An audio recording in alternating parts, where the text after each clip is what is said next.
Bonsoir. Je voulais vous parler d'un sujet, je vais dire, primordial. Oui et non, c'est un sujet qui est extrêmement important quand même pour la vie en société, pour l'évolution future de la France et de tous les pays du monde. Même si la France reste quand même en tête de l'antinationalisme, il faut le dire, de la haine du patriotisme, de la haine de soi-même, de la haine de sa propre patrie, de la haine de sa propre histoire. Et je vais vous parler d'un sujet très important, c'est celui de l'unité nationale. Pourquoi je vous en parle? C'est pas pour vous vendre du nationalisme qui aujourd'hui est taxé de fascisme en France et de racisme, etc., qui veut dire antisémite, et qui veut dire tout ce que vous voulez derrière. Pas du tout. C'est pour vous expliquer que dans les autres pays du monde, c'est comme ça. Et surtout que c'est comme ça que ça doit être. Pourquoi? Vous allez voir pourquoi. C'est une démonstration très simple qui est en train de se passer actuellement dans le pays où j'habite. La démonstration est claire, c'est que ça fonctionne d'avoir un peuple soudé. Ce qui n'est plus le cas en France. Hein, on va en parler juste après.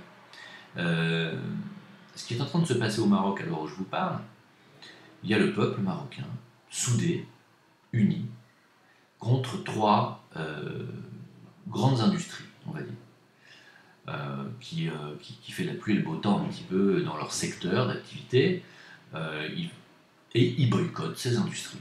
Voilà, le peuple marocain est ligué au moins à 50%, hein, c'est énorme, hein, c'est 50% du peuple qui boycotte trois entreprises, dont Danone. Hein, Danone est implanté au Maroc et ont désormais le monopole avec plus de 65%, je crois, de tous les produits laitiers au Maroc et bien entendu leur a augmenté les prix de manière drastique puisque c'est passé c'est quasiment du simple au double maintenant les produits laitiers et les Marocains n'acceptent pas ça comme ça, sans compter qu'ils n'acceptent pas non plus les conflits d'intérêts entre les lobbies et les politiciens qui sont au gouvernement. Donc il y a un ministre qui vient de déménager, qui vient de démissionner plutôt. Voilà. Donc Danone se fait dézinguer, ils ont perdu en un mois plus de 50% de leur chiffre d'affaires. Parce que le peuple marocain a dit on arrête de vous acheter vos trucs, vous vous foutez de la gueule du monde. Vous nous vendez un litre de lait à 7 dirhams alors qu'avant on était à 3 ou 3,50. Il n'y a aucune raison pour ça, tout le lait est produit chez nous. Pourquoi est-ce que d'un coup c'est devenu plus cher? On vous boycotte. Alors ils achètent les autres produits laitiers des autres firmes, il n'y a pas de problème. Mais Danone est boycotté et a perdu en un mois 50% de son chiffre d'affaires. 50%. Voilà. Combien de temps ça va tenir comme ça? Je ne sais pas. Combien de temps. Alors il n'y a pas que Danone, il y a aussi une, euh, une marque d'eau minérale en bouteille qui est boycottée, qui est une eau minérale locale marocaine et qui, à ma grande surprise, est distribuée, paraît-il, en Belgique. Et les Marocains, vous savez qu'il y a beaucoup de Marocains en Belgique, se sont rendus compte qu'elle était moins chère en Belgique qu'au Maroc. C'est- Mais il y a pas, et vous savez, il n'y a pas que les produits marocains qui sont moins chers ailleurs que chez eux. Il y a beaucoup de produits français aussi que vous allez trouver moins chers ailleurs qu'en France. Mais parce que vous ne cherchez pas, que ça ne vous intéresse pas, et que même si vous découvrez que ça existe, vous n'aurez pas envie de vous liguer à 50% avec le reste du peuple français pour aller dans la rue. Vous ne le ferez pas. Et voilà pourquoi tous ceux qui ont cette idée de boycott national en disant c'est pas la peine d'aller dans la rue, de faire une révolution, il suffit d'arrêter d'acheter leurs produits.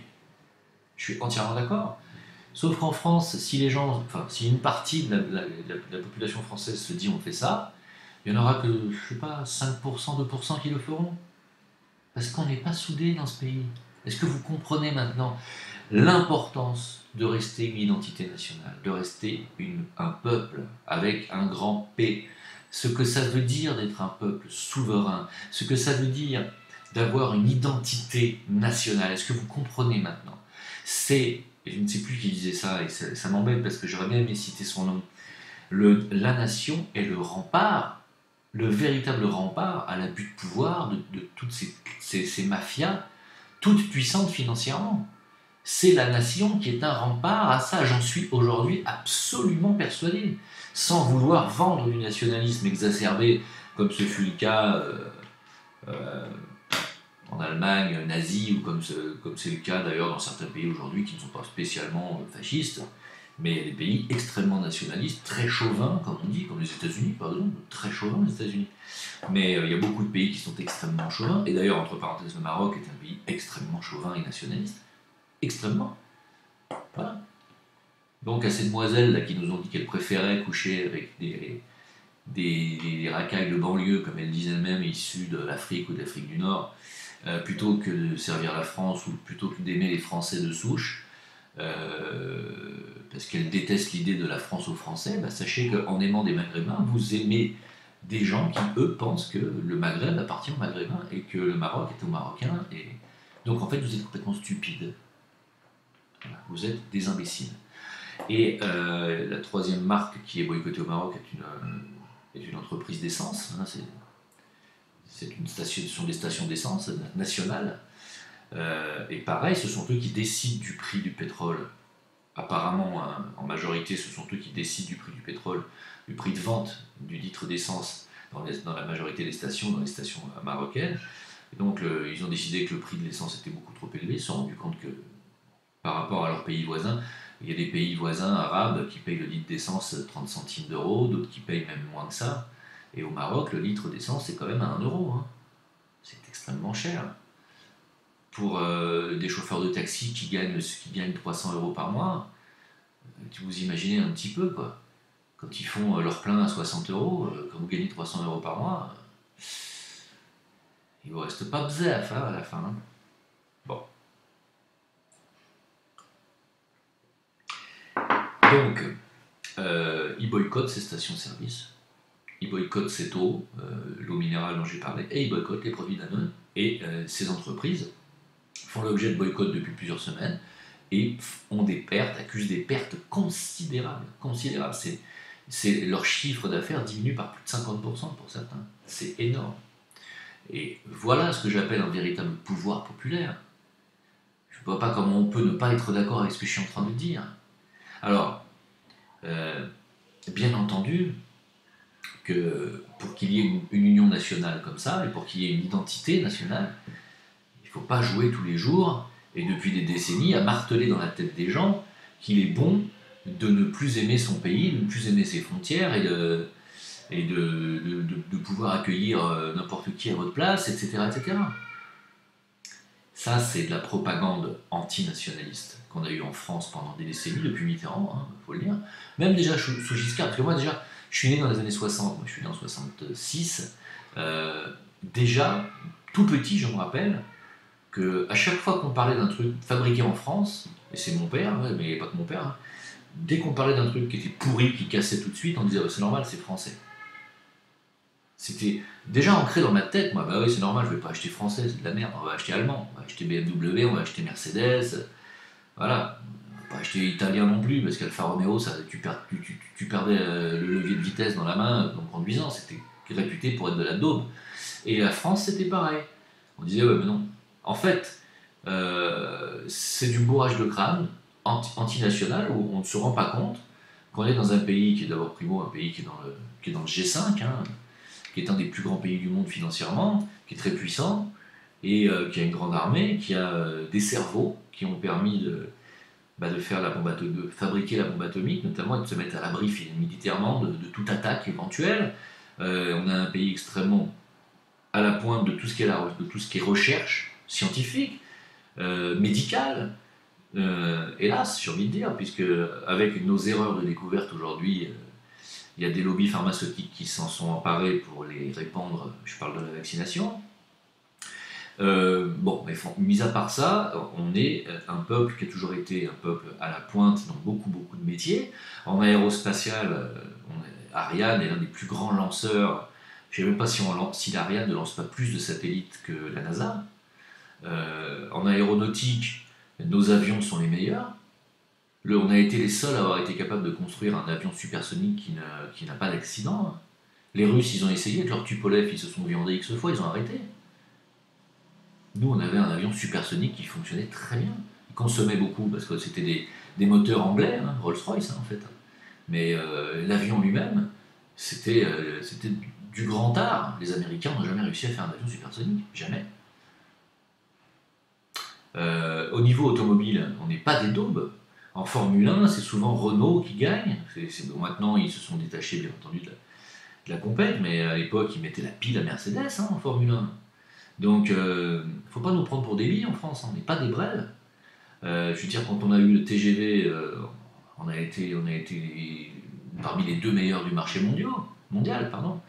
Donc maintenant on est dépassé totalement parce qu'on n'a plus de crédit, on donne plus d'argent aux chercheurs pour développer des trains qui vont vite. Donc maintenant on va être totalement dépassé par les technologies japonaises, peut-être même chinoises, allemandes, on va être totalement à la ramasse. De toute façon c'est fini, on ne peut plus construire nos trucs nous-mêmes. On a vendu Alstom, ils ont tout vendu. Donc nos présidents, Macron, Sarkozy, Hollande, ça a commencé déjà un peu avant, ils ont vendu tout ce qui pouvait faire la grandeur de la France industrielle déjà, c'est fini.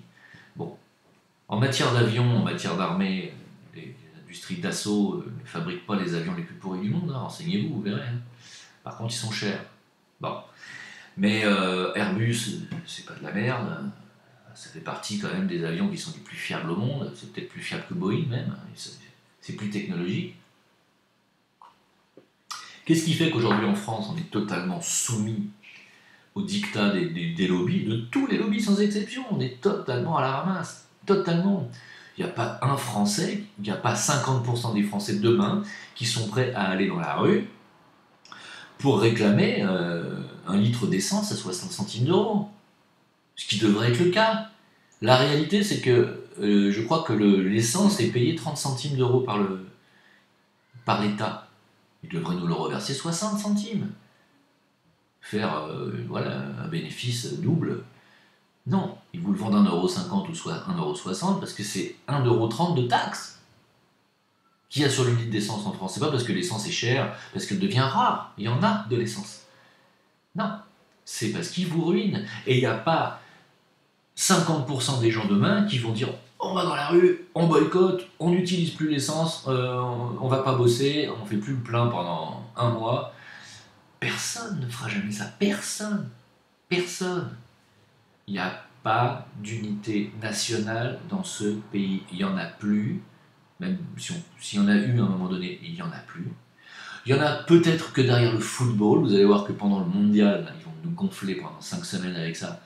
Vous allez voir que là, dès que la France va jouer, on va sortir les drapeaux français et que même tous les Maghrébins et tous les Africains qui, eux, sortent le drapeau, en général algérien ou tunisien ou autre, vont sortir le drapeau français parce qu'il y a des joueurs maghrébins dans l'équipe de France et des joueurs africains, et que là, tout le monde va dire ouais, la France, elle est unie derrière le football, c'est génial. Si en plus on a le malheur d'arriver en demi-finale, alors là, je ne vous le dis pas, mais c'est bien, parce que ça réunifie le peuple. Mais ça le réunifie de manière éphémère, vous avez bien compris que c'est du jeu et du pain et des jeux qu'on vous donne. Mais en ce qui concerne les choses sérieuses, il n'y a plus d'unité du tout.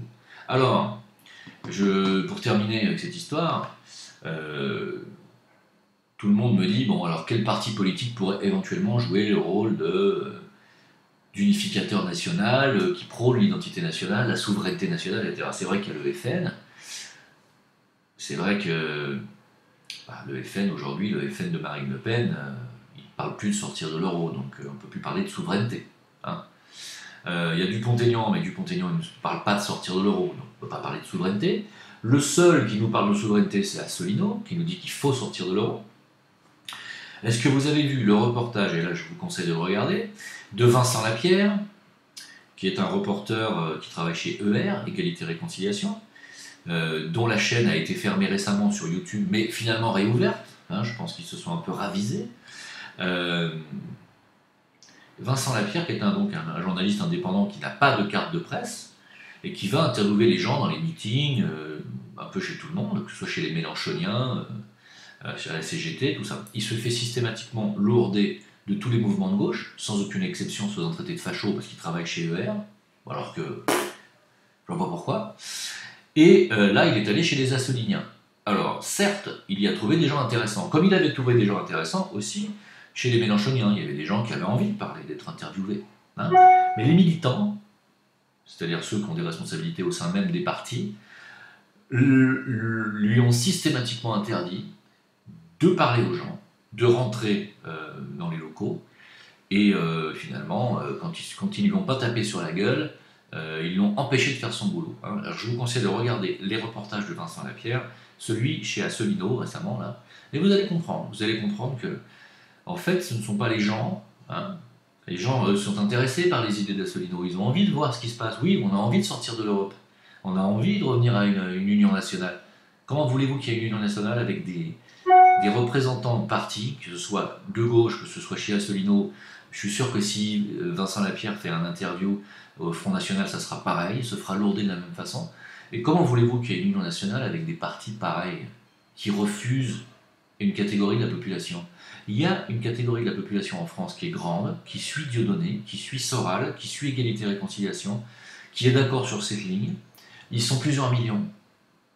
Il y a la France Marine Le Pen, ils sont plusieurs millions, on va dire 10 millions à peu près.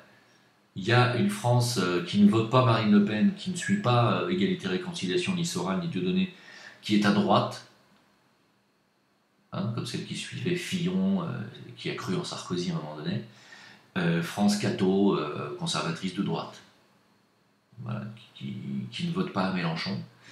Et tous ces gens-là ont des points communs, c'est-à-dire l'amour de la France, mais ne veulent pas s'unifier. Alors, bien entendu, après, il y a toute la partie gauche et tous ces gens qui ont la haine de tout ce que peut signifier le terme union nationale, hein, ou patriotisme. Tous les gens de gauche dont j'ai déjà parlé. Et je ne vois pas comment, dans ce pays, il pourrait y avoir un jour possibilité de boycott général envers quoi que ce soit, parce qu'il n'y a plus d'union nationale. Et j'ai oublié de parler, bien entendu, de la France immigrée. Oui, cette France immigrée, cette France qui vient des autres pays, qui a été naturalisée français, et qui ne vote ni pour les uns ni pour les autres, et qui ne se sentent pas spécialement concernés par les affaires de la France, ni par son passé culturel, ni par son histoire. Ils vivent en France, ils travaillent en France, ils prospèrent en France, et ils ne votent pas parce qu'ils ne se sentent pas représentés. Il y a aussi cette France aujourd'hui, il ne faut pas oublier. Il ne faut pas oublier qu'il y a nous dit-on 6 millions, et pour certaines autres sources, 20 millions d'immigrés en France. Hein, d'immigrés d'origine musulmane. Hein, d'accord? Donc c'est une autre France, ça aussi. Voilà. Et on ne peut pas non plus la mettre sur la touche. Voilà, donc mes amis, je tenais à vous dire que vous êtes aussi nombreux dans les discords du lundi soir et du mardi soir, qu'on a fait sur la politique. Moi, j'insiste sur le fait qu'il faut absolument qu'on trouve une unité nationale. Et il y a des personnes qui interviennent et qui me disent c'est fini le temps maintenant où il faut un leader, on doit s'émanciper d'un leader, machin. On n'est pas prêt à ça. On n'est pas prêt à ça.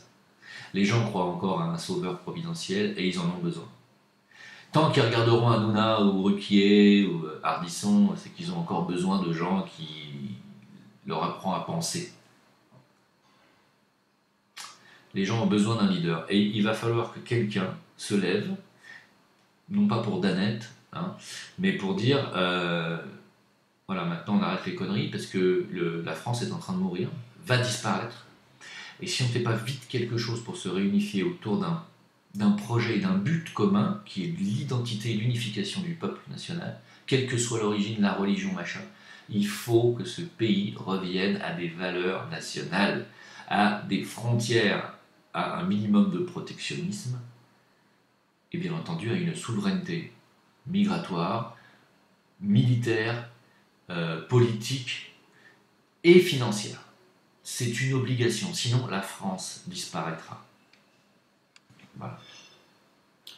Et ce ne sera pas le cas du Maroc, qui a parfaitement compris, et qui même dans sa tête et dans l'esprit des Marocains, il est absolument hors de question de se diviser. Pourtant, il y a des Berbères qui ne sont pas musulmans, il y a aussi des Juifs marocains qui vivent là depuis longtemps, des familles juives qui sont là depuis très longtemps, il y a des Marocains qui ne sont pas musulmans aussi, et puis il y a bien entendu la majorité des Marocains qui sont musulmans. Il y a des immigrés comme moi, d'origine européenne, chrétienne de souche, et tout ce monde-là vit en parfaite intelligence dans ce pays. Là, c'est Ramadan, tout le monde respecte le Ramadan, à partir du moment où moi, on ne me l'impose pas. Ils font ce qu'ils veulent. Il n'y a pas de problème.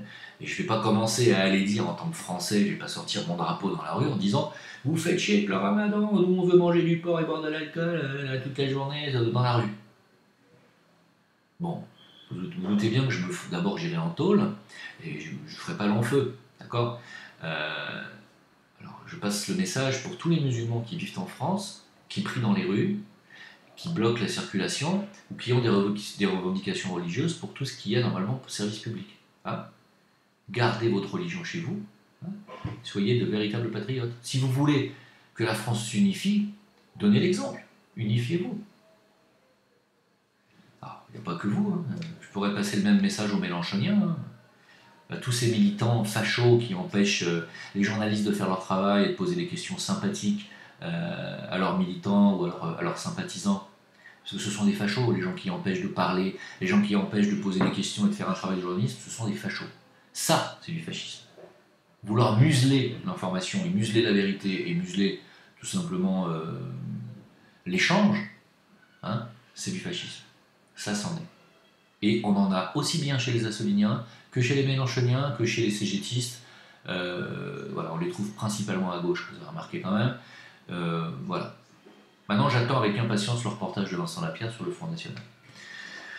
Voilà, donc l'unité nationale en France, vous avez compris que c'est une priorité. C'est une priorité. Il faut revenir à ces valeurs, en laissant si possible la religion de côté. Parce que si on prend la religion en compte, on ne pourra pas s'unir. C'est impossible. La France n'est plus composée d'un peuple qui a une seule religion. Hein, c'est fini ça. Donc laissons les religions de côté et unifions-nous autour de l'amour de la France et de ce qu'elle véhiculait dans le passé pas si lointain, dans le monde entier, de toutes ces valeurs que la France a véhiculées, sur le plan diplomatique notamment, et sur le plan de l'apport culturel et intellectuel. Allez, on appelle à l'unité, c'est très important. Je vous remercie pour votre soutien. On se retrouve sur Facebook Jim Le Veilleur, sur VK Jim Le Veilleur. Je suis en train de monter ma chaîne d'Etube, hein, parce que j'en ai un peu marre de me faire systématiquement censurer des trucs sur YouTube. Donc je prépare mon départ. Je vais partir de Dailymotion aussi, parce qu'ils sont pareils, c'est insupportable. Sur Discord, le lien qui s'affiche en dessous. Pour tous ceux qui m'ont envoyé des dons sur Tipeee, un grand merci. Pour tous ceux qui ne l'ont pas encore fait, il y a le Tipeee qui apparaît juste en dessous. Et merci pour votre soutien financier, vraiment, de tout cœur. A très très bientôt, très probablement demain soir pour un live. Au revoir. Ah, si, pardon. N'oubliez pas, s'il vous plaît, de mettre des pouces bleus, car bien que maintenant, je vais plus vous annoncer, je vais faire disparaître les notifications de pouces bleus, de pouces rouges, ils sont quand même comptabilisés. Donc mettez quand même un pouce bleu et n'oubliez pas de vous abonner. Voilà, c'est très important. Mettez des pouces bleus parce qu'ils m'ont dézingué mon référencement, littéralement. Sur mes 40 dernières vidéos, j'ai reçu, je crois, quelque chose comme 30 000 pouces rouges. Hein, et ils m'ont supprimé tous mes pouces bleus. Je me retrouve référencé au fond des toilettes. Hein. Donc, pas bien grave, vous me direz, mais quand même, si vous voulez que mon message passe plus de gens possible et que le plus de gens possible qui soient alertés de mes vidéos, il faut que mon référencement remonte. Donc, merci de mettre un petit pouce bleu quand même. Allez, à bientôt. Au revoir.